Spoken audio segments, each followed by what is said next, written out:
व्यासदेव ने देखा पुत्र जन्म लेते ही उठ के बैठ गया, चारों तरफ देखने लगा, ढूंढ रहा है किसी को, उसके नेत्र किसको ढूंढ रहा है ना। गर्भ में उसने भगवान का दर्शन किया था, सोच रहा है जो व्यक्ति गर्भ में मेरी रक्षा की थी वो कहाँ है, ये चारों तरफ देख रहा है।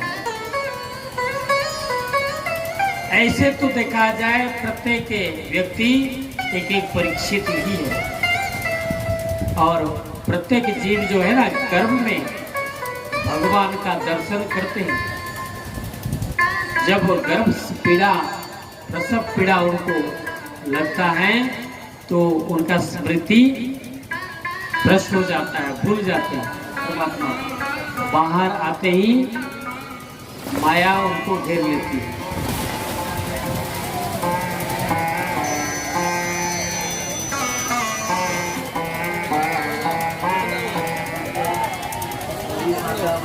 बैठिए शांति से, कुछ नहीं हो। खाते हुए माता कुंती कहती है कि ये कोई साधारण मानव नहीं है, ये तो साक्षात परमात्मा है, भगवान है। तो भगवान कृष्ण कहते हैं कि बुआ मुझे आप भगवान कहती हो, लेकिन मैं तो भगवान कुछ नहीं हूँ, मैं तो कन्हैया हूँ, है ना, आपका लाडला कृष्ण कन्हैया हूँ। माता कुंती कहती है तुम कितना भी मना कर लो, मैं तो तुम्हें जानती हूँ, तुम तो साक्षात भगवान हो।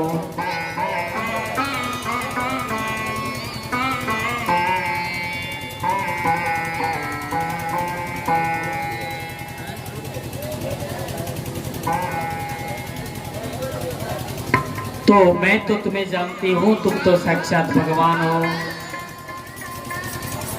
क्योंकि मैं बचपन से ही बड़ा दुखी रहा, लेकिन जब जब मुझे विपत्ति पड़ी तब तब तुम्हें याद किया, और जब जब तुम्हें मैं याद किया तब तब तुम सामने आकर के मेरा दुख का निवारण किया।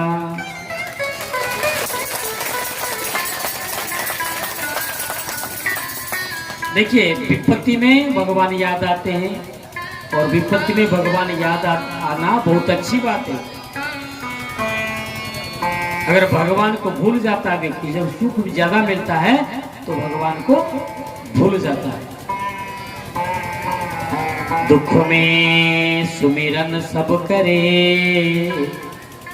दुख में सुमिरन सब करे, सुख में करे न कोई, जो सुख में सुमिरन करे तो दुख का है को।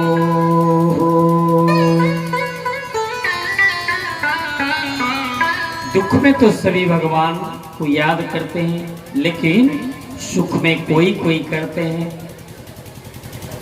सुख पाने के बाद व्यक्ति भूल जाता है, अभिमान का वशीभूत होकर के ज्यादा संपत्ति होता है तो भगवान को भूल जाता है। कोई गरीबी घर में आप अगर जाओगे, भगवान का कथा करेंगे, कुछ सहयोग राशि दो, तो तुरंत उसके पास में जो भी है आपको निकाल करके दे देगा। और श्रद्धा के साथ में आसन पहले बैठिए, पानी पी लीजिए ना, जल पी ग्रहण कर लीजिए, आसन देगा आपको, बैठाएगा, प्यार से दो शब्द बात करेंगे, और जो भी संभव हो, एक मुट्ठी चावल हो, 10 रुपए हो, 50-100 रुपए हो, जो भी हो देंगे। हमने तो देखा आदिवासी लोग भी जो है, संथाल लोग हैं, मुसर है, वो लोगों के पास में जाइए, वो लोग तो गरीब वर्ग के, उनके पास जाइए, तुरंत वो लोग मना कभी नहीं करेगा। कोई अतिथि, कोई भिखारी, कोई साधु महात्मा आ गया तो अभी खाली हाथ नहीं लौटाएगा वो लोग। संथाल बस्ती में जाइए देखिए। लेकिन जो हिंदुओं में थोड़ा सा उच्च बिरादरी का है, धनवान है, धनाढ़ व्यक्ति हैं, उच्च वर्ग के लोग हैं, ज्यादा शिक्षित है, ज्यादातर, सब कोई नहीं है, कुछ लोग शिक्षित है, समझदार है, संस्कार अच्छा है, बहुत है ऐसे, लेकिन ज्यादातर लोग देखा जाता है जो थोड़ा धनवान हो गया, जो ज्यादा शिक्षित हो गया, तो वो लोग जो है पहले पूछेगा कहाँ आ रहे हो, क्या काम है, पहले पूछेगा। आप बोलोगे कोई भिक्षु आ गया, कोई फकीर आ गया, कोई भूखा आ गया, कोई चंदा लेने के लिए आ गया, कोई यज्ञ करना है, तो क्या काम है, वहीं रुको, गेट के बाहर, अंदर जाने नहीं देगा, वहाँ गेट लगा हुआ है। और अंदर से खड़ा करने के बाद बहुत देर लगेगा कि कुछ बहुत देगा, लेकिन लाएगा कटोरी में इतना थोड़ा सा चावल, ज्यादा से ज्यादा 10-20 रुपए, मुश्किल से 51 रुपए लाएगा, ज्यादा सबसे बहुत बड़ा है उसके लिए, और दे देगा, सीधा पैसा से बात करेगा, पैसा से बात, कितना रुपया चाहिए, लो पैसा लो, लेकिन ये जल से नहीं, आसन से नहीं, वाणी से नहीं, व्यवहार से नहीं, पैसा से बात करता है, क्योंकि उनके लिए पैसा ही सब कुछ है। हाय पैसा, हाय पैसा, पैसा माई बाप है। अब समय नहीं है भजन के लिए, तो पैसा ही सब कुछ है उनके लिए। लेकिन गरीब लोग हैं जो छोटे वर्ग के, जो आदिवासी है, सांताल है, उनसे ज्यादा प्रेम रखना चाहिए। सीधे साधे होते हैं, उनको आप अगर संपर्क रखोगे ना विपत्ति के टाइम में, वही खड़ा हो गया। धनवान व्यक्ति जल्दी आता नहीं है, सोचेगा उसके गरीब पास जाएंगे, अभी हमको 1000-2000 खर्चा हो जाएगा। लेकिन सांताल जो है, अगर अपने पास नहीं है, कहीं से उधार ला करके आपका सेवा कर देगा।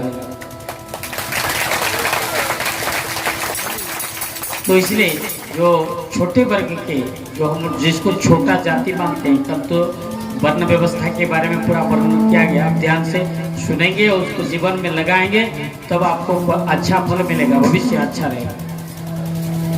तो किसी से घृणा नहीं करना है, छोटा नहीं मानना है किसी को, है ना, सबसे प्रेम रखना है, सबसे मिलजुल करके रहना है। बोले वृंदावन बिहारी लाल की जय हो। तो कुंती माता ने भगवान कृष्ण को कहा कि अब साक्षात भगवान है। भगवान ने कहा मैं भगवान नहीं हूं, मैं तो आपका लाडला कन्हैया हूं। तो बोले नहीं, मैं नहीं मानूंगा। जब भी हमारे ऊपर विपत्ति पड़ा, तुमने हमें बचाया। जब पांडवों को दुर्योधन लाक्षागृह में डाल करके आग लगाने का प्रयास किया, तो हम सब तुम्हारा ही याद किए थे और तुमने ही हमें बचा लिया, विदुर को आगे करके। जब भीमसेन को विष में, लड्डू में विष दे दिया था, उसको भी तुमने बचाया। ये महाभारत का युद्ध हुआ, इतना बड़ा युद्ध हुआ, तुमने ही मेरे पुत्रों को बचाया।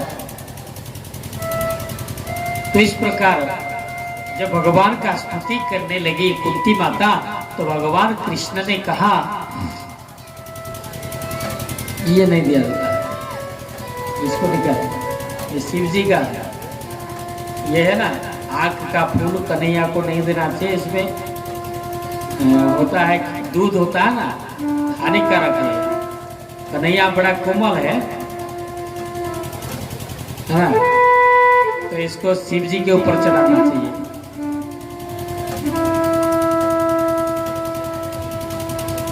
बोले वृंदावन बिहारी लाल की जय हो। तब भगवान श्री कृष्ण ने कहा, अगर मुझे तुम भगवान मानती हो तो एक ऐसा काम करो, हमसे वरदान मांग लो। सभी पांडव लोग आए, पहले नकुल सहदेव आया, दोनों ने वरदान मांगा। बोले वरदान मांगो।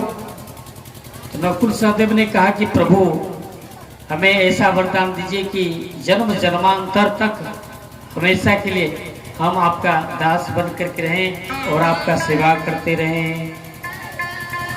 फिर युधिष्ठिर अर्जुन से पूछा गया, भगवान ने अर्जुन से कहा वरदान मांगो। तो तृतीय पांडव अर्जुन ने कहा कि मित्र, मैं हर जन्म में हमेशा के लिए तुम्हारा सखा बन करके रहूं, यही वरदान मुझे चाहिए। अब युधिष्ठिर जी को पूछा गया तो आप भी वरदान कुछ मांग ले। युधिष्ठिर जी ने कहा कि कन्हैया, मुझे तुम अगर भगवान हो तो मुझे ये वरदान दो कि वे अपना धर्म, सत्य और धर्म को कभी न छोड़ूं।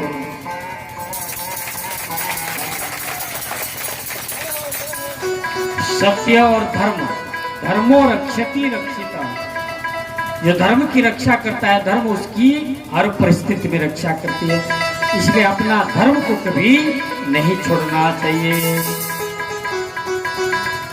जो हमेशा सत्य कहता है ना, लगातार सत्य कहता है, ऐसा समय आता है उसका वाणी सत्य हो जाती है ना, वाणी जो बोलता है वही होने लगता है। हमेशा सत्य भाषण करना चाहिए।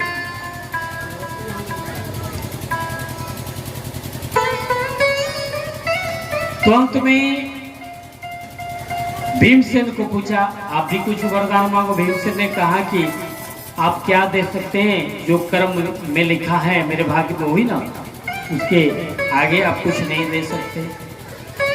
जो जैसा कर्म करता है उसी के अनुरूप उसको फल मिलता है कि नहीं?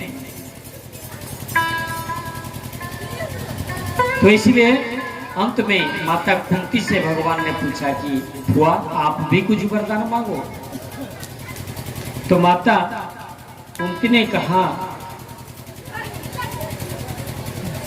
कि मुझे विपत्ति रूपी वरदान दीजिए। क्या मांगे? विपत्ति रूपी वरदान।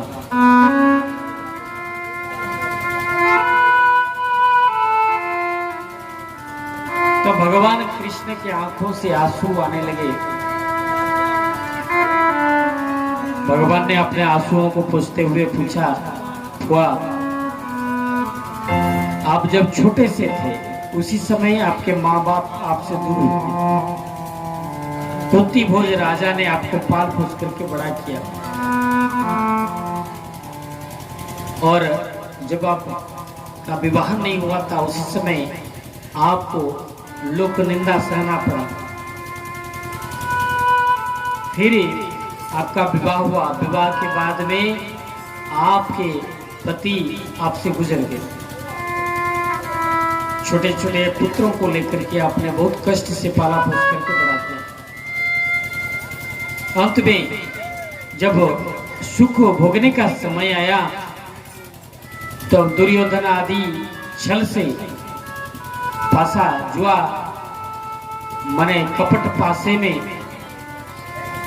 शकुनी को माध्यम बना करके सारा संपत्ति को लूट लिया।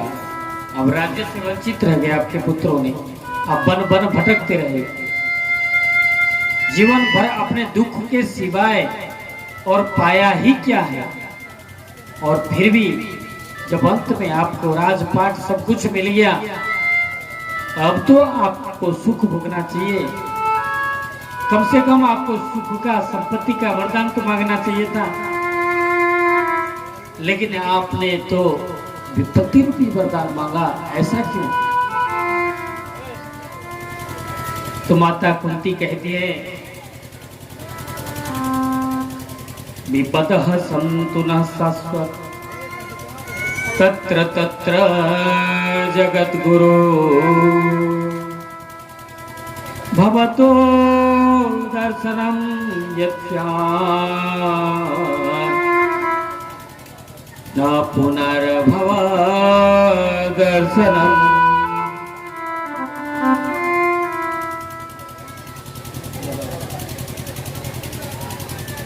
तो बोले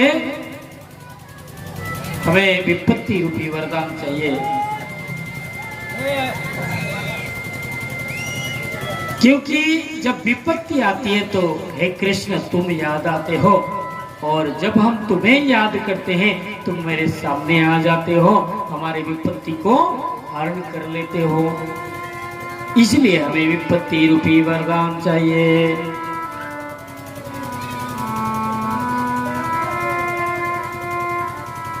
विपदो नैव विपदा संपदो नैव संपदः विपत्नारायण विस्मृति संपत् नारायण स्मृति। विपत्ति विपत्ति नहीं है, संपत्ति संपत्ति नहीं है। वास्तव में भगवान को भूल जाना ही सबसे बड़ा विपत्ति है और भगवान को याद करना ही सबसे बड़ा संपत्ति है।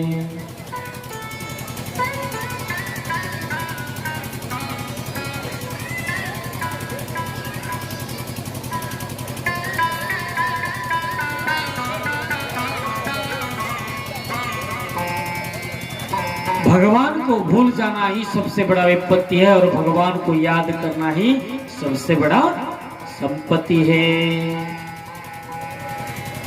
सुख के माथे सिल पड़े जो हरि से बिछुड़ा, बलिहारी उस दुख की जो पल पल नाम रटा।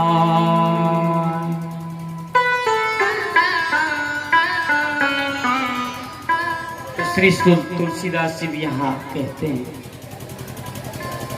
उस सुख को अधिकार है जो हमें परमात्मा से दूर करे, उस दुख को बलिहारी है, स्वागत करना चाहिए।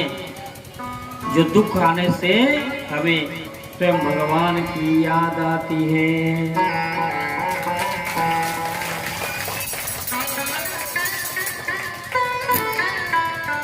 कहनु मन बिनु सांस नहीं को, ना जाने इस सांस की आवन हो न हो।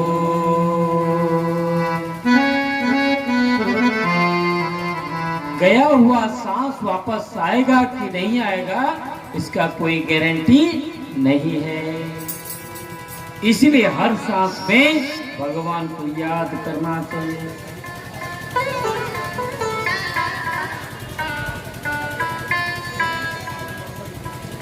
अंत समय एक समय भगवान कृष्ण पांडवों को जब रात्रि के समय में पहरा दे रहे थे भगवान कृष्ण, उस समय है ना, जो भगवान के भक्त होते हैं स्वयं भगवान उनकी रक्षा करते हैं। जब पांडव लोग सभी सो रहे थे, भगवान कृष्ण बाहर पहरा दे रहे थे, पांडवों के ऊपर किसी प्रकार का संकट ना आ जाए, विपत्ति ना आ जाए। तो उन्होंने देखा युधिष्ठिर जी का कमरे में दीपक चल रहा है और जैसे उन्होंने युधिष्ठिर जी के कमरे की ओर गए,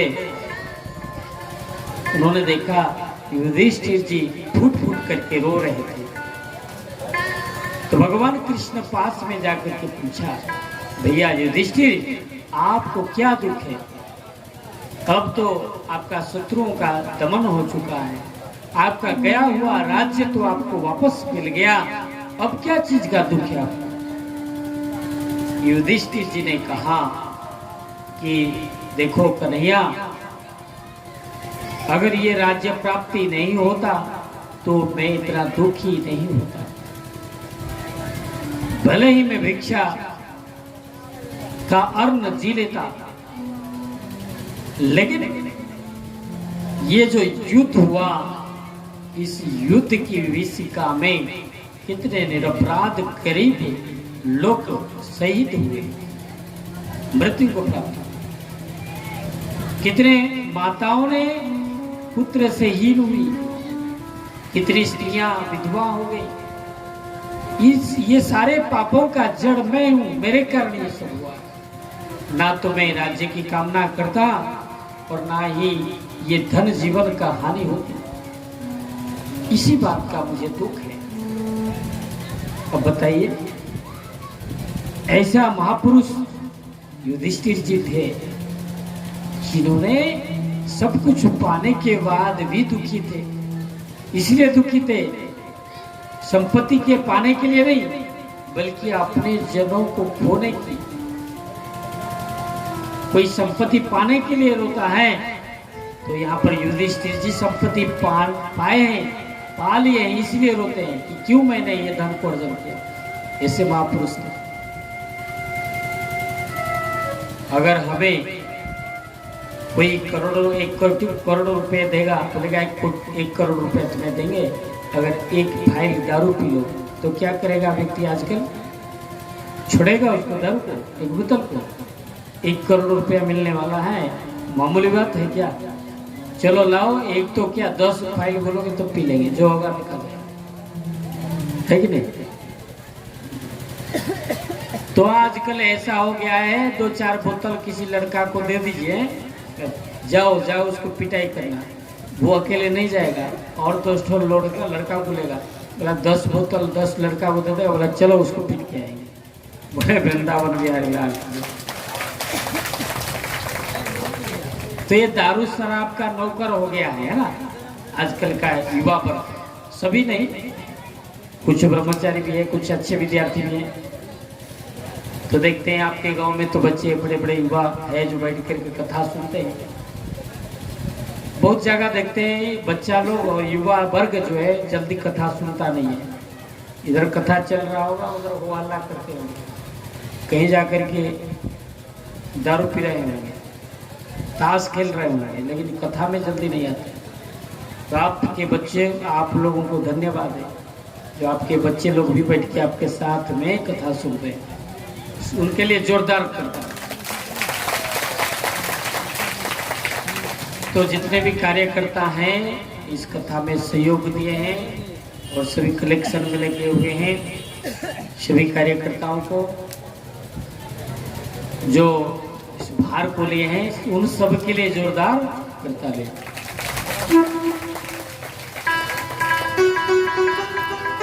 सभी श्रोता जो बैठ करके ध्यान पूर्वक कथा सुनते हैं शांति से, उन सब के लिए जोरदार करते हैं। जो बच्चे लोग शांति से बैठ करके कथा सुन रहे हैं, बदमाशी नहीं करते, हुआला नहीं करते, उनके लिए जोरदार करता है। बोले वृंदावन बिहारी लाल की जय हो। तो कहाँ पर कथा चल रही थी? क्या जोगी छत में? नहीं नहीं नहीं, कथा कहाँ से छोड़े हम? बोलते हैं जोगी चौक जाकर के ना। युधिष्ठिर जी को बड़ा दुख होता है ये संपत्ति पाने से, और आपको अगर मिलेगा तो क्या करोगे? भगवान को भूल जाओगे, बोलोगे अच्छा हुआ, चलो मेरा संपत्ति मिल गया, मरे कटे सब जले जाए, भाड़ में जाए, क्या आप रहो मस्ती में, आग लगे बस्ती में, क्या मतलब है दूसरों से? लेकिन ऐसा नहीं होना चाहिए। युधिष्ठिर जी को बड़ा दुख इस बात का है कि बिना मतलब का युद्ध में मैं लड़ा, कितने निरीह निरपराध लोग मारे गए, संपत्ति कितने बर्बाद हुए। नहीं हमको राज्य चाहिए था, भिक्षा का जी लेता, संन्यास ले लेता तो अच्छा होता।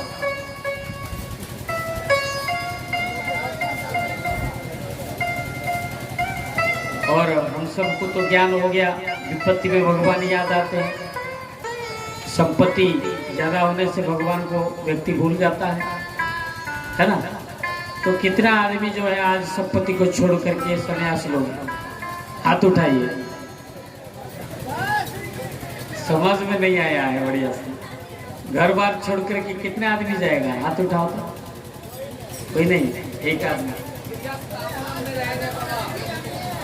आप जाने वाले हैं? नहीं बोलते हम जाने वाले नहीं है। अच्छा गृहस्थाश्रम। बोले वृंदावन बिहारी लाल की जय हो। तो गृहस्थ में रह करके भी भजन हो सकता है भगवान को, लेकिन भूलना नहीं चाहिए। संपत्ति में कभी भी भगवान को भूलना नहीं चाहिए। सुख में भूलो मति, दुख में भूलो मति, सुख में भूलो मति, प्राण जाए मगर प्रभु को भूलो मति। कितने भी विपत्ति आए भगवान को तो भूलना नहीं चाहिए, और संपत्ति में भी भगवान को भूलना नहीं चाहिए। तो भगवान कृष्ण को दया हुई, भगवान ने पूछा, युधिष्ठिर जी को सांत्वना दी। बोले बहुत सारा जो ज्ञान गीता में भगवान कृष्ण ने अर्जुन को उपदेश दिया था, सारी गीता का ज्ञान बड़े भैया बड़े थे ना उम्र में, तो भैया युधिष्ठिर जी को भी दे दिया। लेकिन युधिष्ठिर जी के पाले में कुछ नहीं पड़ा। क्यों नहीं पड़ा? इसलिए नहीं पड़ा क्योंकि युधिष्ठिर जी के मन में कृष्ण के प्रति वात्सल्य भाव था। वे कन्हैया को छोटे मानते थे कि छोटा है मुझसे, मुझे ये क्या ज्ञान का उपदेश देगा। तो कोई भी ज्ञानी हो, चाहे वो आपका पुत्र हो, चाहे आपसे आयु में कितना ही छोटा हो, लेकिन उसके प्रति जब तक आपके हृदय में श्रद्धा नहीं होगी, उसके प्रति गुरु का भावना नहीं होगा, तब तक आप ज्ञान उससे नहीं ले सकते। इसलिए जिनके पास में ज्ञान है उनके पास में नतमस्तक होना चाहिए, उनको ऊंचा स्थान देना चाहिए, तभी हमें ज्ञान होगा और हमारे जीवन में कुछ परिवर्तन आएगा, बदलाव आएगा। तो अंत में भगवान कृष्ण ने सोचा कि सबसे वयोज्येष्ठ गुरु श्रेष्ठ हमारे जो पितामह, कौन? पितामह भीष्म, जो पांडवों के दादा लगते थे, है ना, नाना लगते थे, दादा के दादा को क्या बोलते हैं? परदादा ना, जो भी हो पितामह बोलते हैं। तो पितामह है, तो पितामह के मुख से अगर मैं इनको ज्ञान दूंगा माध्यम से, तब ये मान जाएंगे। तो ये सोच करके भगवान कृष्ण जब प्रातः काल हुई, सुबह हुआ, तो युधिष्ठिर जी को समझा करके सुला दिए। बोले कि सो जाइए, सुबह युधिष्ठिर जी के पास में जाना है, क्योंकि युधिष्ठिर जी मुझे याद कर रहे हैं। अब वो शरीर छोड़ने का समय हो चुका है। उत्तरायण तक प्रतीक्षा की थी, दक्षिणायन में युद्ध हुई थी, तो उत्तरायण तो प्रतीक्षा में थे। उत्तरायण में जो शरीर छोड़ते हैं,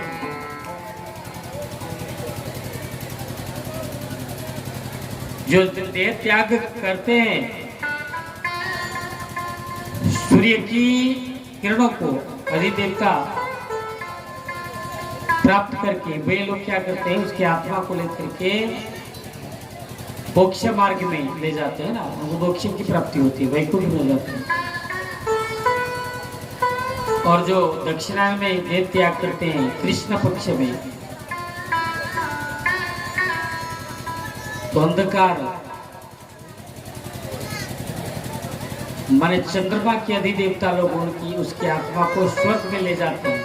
या तो स्वर्ग का भोग भोगता है, या तो पापी जो होता है फिर पितर लोगों को, कुछ लोग जाते हैं पुण्यकर्मी, कुछ नरक में चले जाते हैं। फिर उसे आवागमन में आना पड़ता है, फिर जन्म लेना पड़ता है। तो प्रातः काल में भगवान श्री कृष्ण पांडवों को साथ में लेकर के युद्ध के मैदान में जाते हैं। साथ में कुंती माता और देवी द्रौपदी और धृतराष्ट्र, गांधारी, ये सभी सबको लेकर के भगवान कृष्ण युद्ध के मैदान में पितामह भीष्म के पास में पहुंचे। सबने हाथ उठा करके, हाथ जोड़ करके प्रणाम किया पितामह भीष्म, और पितामह ने आशीर्वाद दिए। मन से हाथ हल्का सा उठाया, उनका सारा शरीर में बाण लगा हुआ था, अर्जुन का भेदा हुआ। अर्जुन और पितामह भीष्म का युद्ध हुआ था ना वहां, तो अर्जुन ने उनके शरीर में इतने बाण चलाए थे, जगह नहीं थी खाली कहीं, वो बाण की सैया पर सोए हुए थे। तो सबने प्रणाम किया और पितामह भीष्म मन ही मन भगवान कृष्ण को याद कर रहे थे कि उत्तरायण के समय में भगवान कृष्ण का दर्शन करते हुए मुझे शरीर छोड़ना। कृष्ण तो साक्षात परम ब्रह्म परमात्मा है, तो मुझे मुक्ति मिल जाएगी, मोक्ष का प्राप्ति होगी। ऐसे पितामह भीष्म तो जाति समर्थ थे, वे कारक पुरुष थे, इच्छा अनुसार तो जन्म ले सकते हैं, इच्छा अनुसार शरीर छोड़ सकते हैं, मृत्यु को भी इच्छा के अनुसार पा सकते हैं। मृत्यु को जितने बार वो चाहते तो सरसैया से उठ सकते थे, बच सकते थे, लेकिन उन्होंने ऐसा नहीं चाहा, जानकर।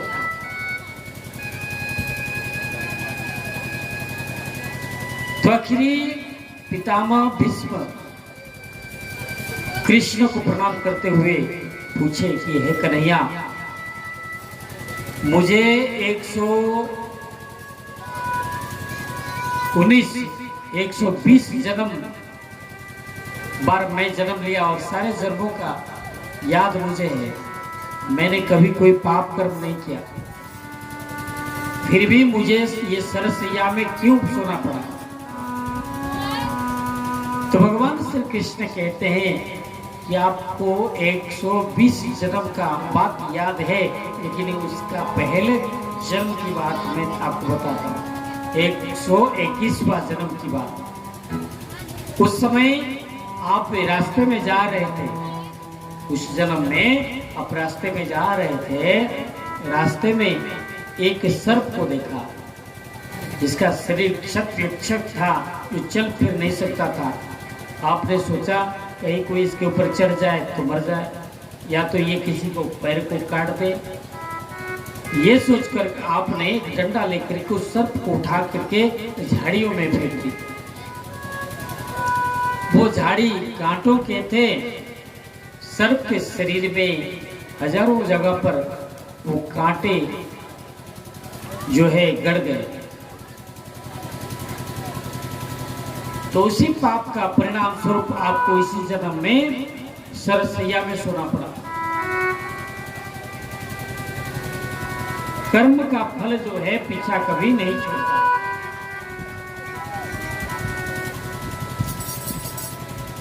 कर्म का फल पीछे करते रहता है, अनंत जन्मों तक, कई जन्मों तक पीछा करता है। कर्मणाम जायते जंतु कर्मणैव विलीयते। कर्म से व्यक्ति का जन्म होता है, कर्म से मृत्यु भी होती है, इसलिए कर्म को जगना चाहिए, सबसे पहले सुधारना चाहिए। अब भगवान कृष्ण ने पितामह भीष्म से प्रार्थना करते हुए कहा कि पितामह, ये पांडव लोग बड़े दुखी हैं, युधिष्ठिर जी बड़े दुखी हैं। युधिष्ठिर जी इसलिए दुखी हैं, इनको लगता है कि इनके चलते इतने धन जन का हानि हुआ, बहुत सारे निरपराध लोग मारे गए। ये युद्ध से इनको बड़ा ग्लानि है। इनको समझाइए कि ये जो आएगा नहीं आएगा इसका कोई गारंटी नहीं है। तो हम अगले साल के बारे में कैसे बोल सकते हैं, अगले महीने के बारे में कैसे बोल सकते हैं। इसलिए कोई अच्छा काम करना हो तो तुरंत शुरू कर देना चाहिए।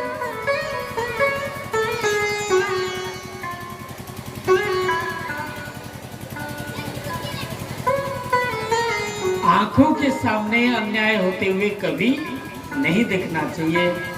अगर आप में सामर्थ्य हो तो अन्याय का विरोध करो, अगर सामर्थ्य न हो तो आंख कान बंद करके उस जगह को छोड़ करके चले जाना चाहिए। पितामह भीष्म पांडवों को उपदेश देते हैं। पांडवों का धर्म पत्नी क्या नाम है, देवी द्रौपदी, बगल में बैठ कर खड़े होकर के सुन रही थी।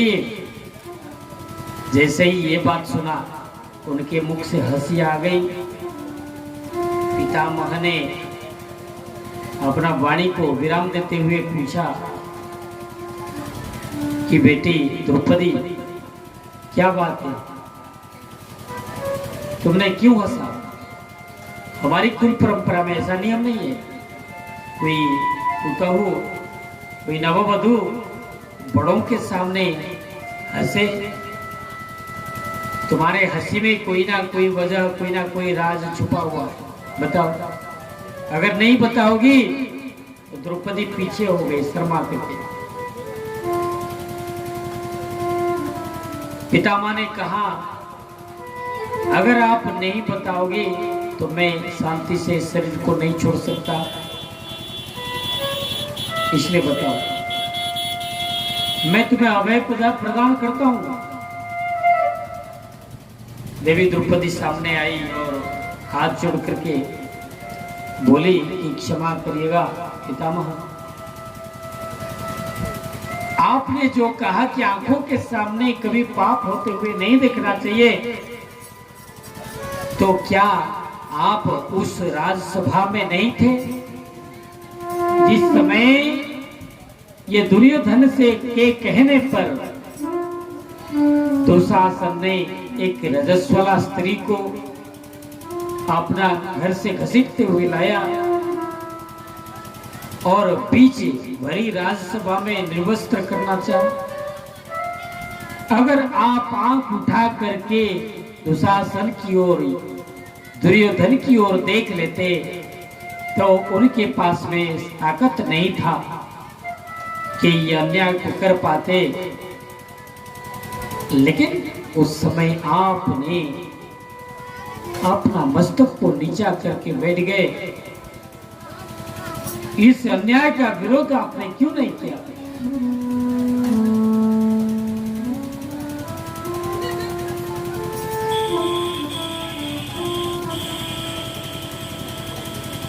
तो पितामह भीष्म दुखी होकर के, उदास होकर के बोले, बेटी मैं क्या बताऊं, उस समय मेरे रग में, मेरे शिरा प्रशिरा में पाप का लहू, पाप का रक्त था। क्योंकि ये दुर्योधन अभिधि अन्याय से अर्जित जो धन, उस अन्न से वो मैं ग्रहण करता था। अभिधि अनिति से कमाया धन, अनिति अभी से कमाया हुआ धन, अन्न को खाने से व्यक्ति दूषित हो जाता, उसका रक्त दूषित हो जाता, उसकी बुद्धि दूषित हो जाता। अन्यायी दुर्योधन का अन्न खाने से मेरा रक्त भी दूषित हो चुका। इसलिए तो मैं सरसैया में पड़ा हूं, अपनी इच्छा से इस दूषित रक्तों को अपना धमनियों से निकालने के लिए, अपना शरीर से बहाने के लिए। नहीं तो ये अर्जुन तो क्या, इसका पिता देवराज इंद्र में भी शक्ति नहीं जो मुझे धनुर्विद्या में परास्त कर सके। ये तो मैं अपनी इच्छा से सरसैया में पड़ा था। उसी पाप का परिणाम अब मैं भोग चुका हूं। मेरा शरीर से दूषित रक्त बह चुका है, अब मेरा अंतःकरण शुद्ध हो चुका है। अब हमें कोई प्रश्न मत करो, मुझे शांति से अब भगवान कृष्ण का दर्शन करते हुए शरीर छोड़ना है। भगवान कृष्ण पैर के पास में खड़े रहे और पितामह भीष्म कृष्ण का दर्शन करते हुए अपना शरीर को छोड़ा। इतना तो करना स्वामी,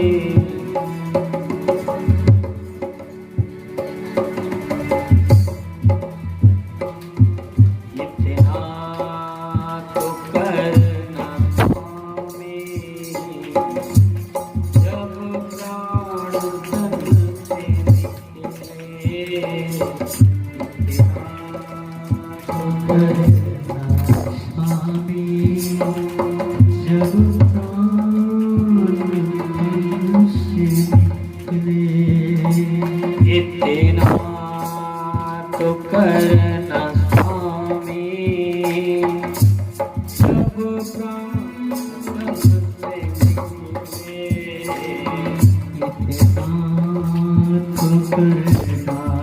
स्वामी जब प्राण तन से निकले, गोविंद नाम लेकर, गोविंद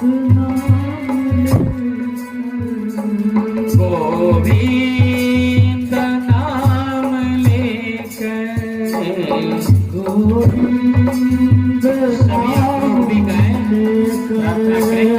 गोविंद नाम लेकर, गोविंद नाम लेकर, तन से निकले इतना नाथ करना स्वामी जब प्राण तन से निकले, इतना करना स्वामी जब प्राण तन से निकले।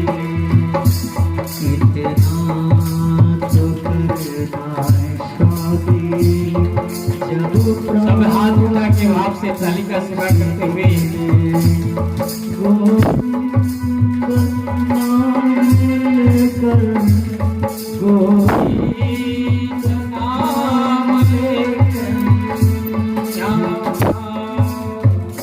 तन से निकले इतना तो करना स्वामी जब प्राण तन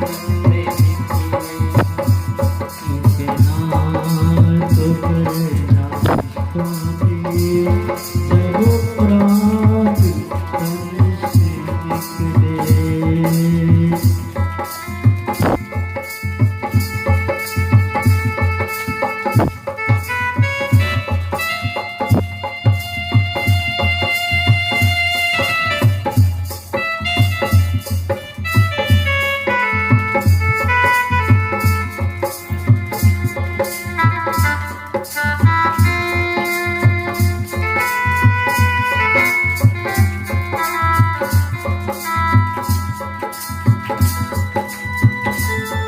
श्री गंगा जी का तट हो,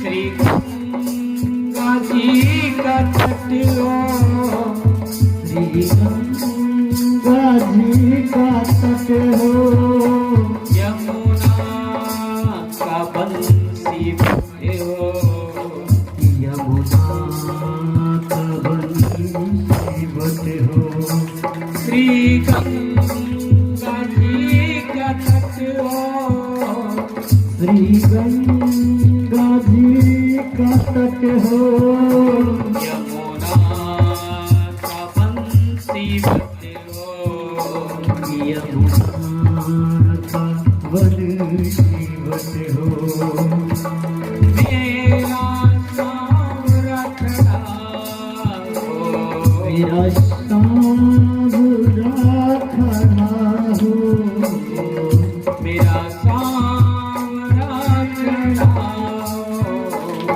मेरा सांवरा खड़ा हो, जब प्राण नाथ करना स्वामी जब प्राण तन से निकले, इतना तो करना स्वामी जब प्राण तन से निकले। इतना तो करना स्वामी जब प्राण तन से निकले, इतना तो करना स्वामी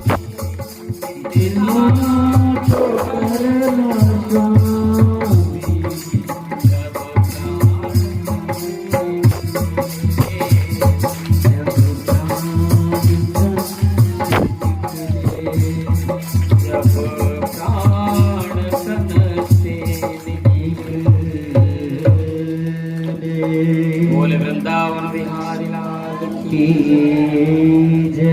इस प्रकार पितामह भीष्म भगवान कृष्ण का दर्शन करते हुए प्रार्थना करते हैं। दुर्योधन के अपमान करने पर संकल्प लिया था कि आज या तो मैं रहूंगा या तो पांडव। जब अर्जुन को बाण चला रहा था, अर्जुन जब मेरा सामना नहीं कर पाया, उस समय मैं ये संकल्प लिया था मन ही मन कि कृष्ण को आज अस्त्र धारण करा करके ही छोड़ूंगा। तो आपने मेरा प्रतिज्ञा को बचाने के लिए अपना प्रतिज्ञा को तोड़ दिया था, क्योंकि भगवान कृष्ण महाभारत युद्ध होने से पहले अपने बड़े भैया बलराम जी को वचन दिए थे कि मैं अस्त्र शस्त्र को धारण नहीं करूंगा। बलराम जी इसलिए इनसे वचन लिए थे कि पांडव भी अपने हैं, कौरव भी अपने हैं, दोनों तो अपने ही हैं, दोनों तो भाई भाई हैं, दोनों तो हमारे रिश्तेदार हैं। तो आप कन्हैया किसी के साथ में नहीं रहना, किसी के साथ में ना किसी के विपक्ष में रहना, किसी के सपोर्ट में रहना, इसलिए तुम अस्त्र धारण नहीं करना। पहले बलराम जी ने बहुत प्रयास किया दुर्योधन को समझाने का, लेकिन दुर्योधन बलराम जी को भी मारने के लिए बने, बंदी बनाने के लिए कहा। बलराम जी ने अपना हल मुसल पकड़ा, पूरा हस्तिनापुर को खींचने लगे, बोले कि इसको जमुना में डुबा दूंगा। तब दुर्योधन आकर के हाथ जोड़ करके क्षमा मांगा, तो छोड़ दिए, बोले कि ठीक है। तो प्रसन्न होकर के बलराम जी ने ये दुर्योधन को गदा का युद्ध सिखाया था, है ना। तो ये जो दुर्योधन का गुरु लगते थे बलराम जी गुरु का तो शिष्य के प्रति थोड़ा श्रद्धा होता ही है, ज्यादा प्रेम होता है, लेकिन भगवान कृष्ण का ज्यादा प्रेम पांडवों के प्रति था। तो बलराम जी अंत में सोचे कि ये कन्हैया पांडवों के पक्ष में है, मैं कौरवों के पक्ष में हूँ। देखिए भगवान कभी मतभेद नहीं करते, है ना, सबके प्रति समदृष्टि रहता है। तो बलराम जी ने कहा कि देखो अस्त्र धारण नहीं करना, अस्त्र शस्त्र धारण नहीं करना, किसी के पक्ष में तुम लड़ना नहीं।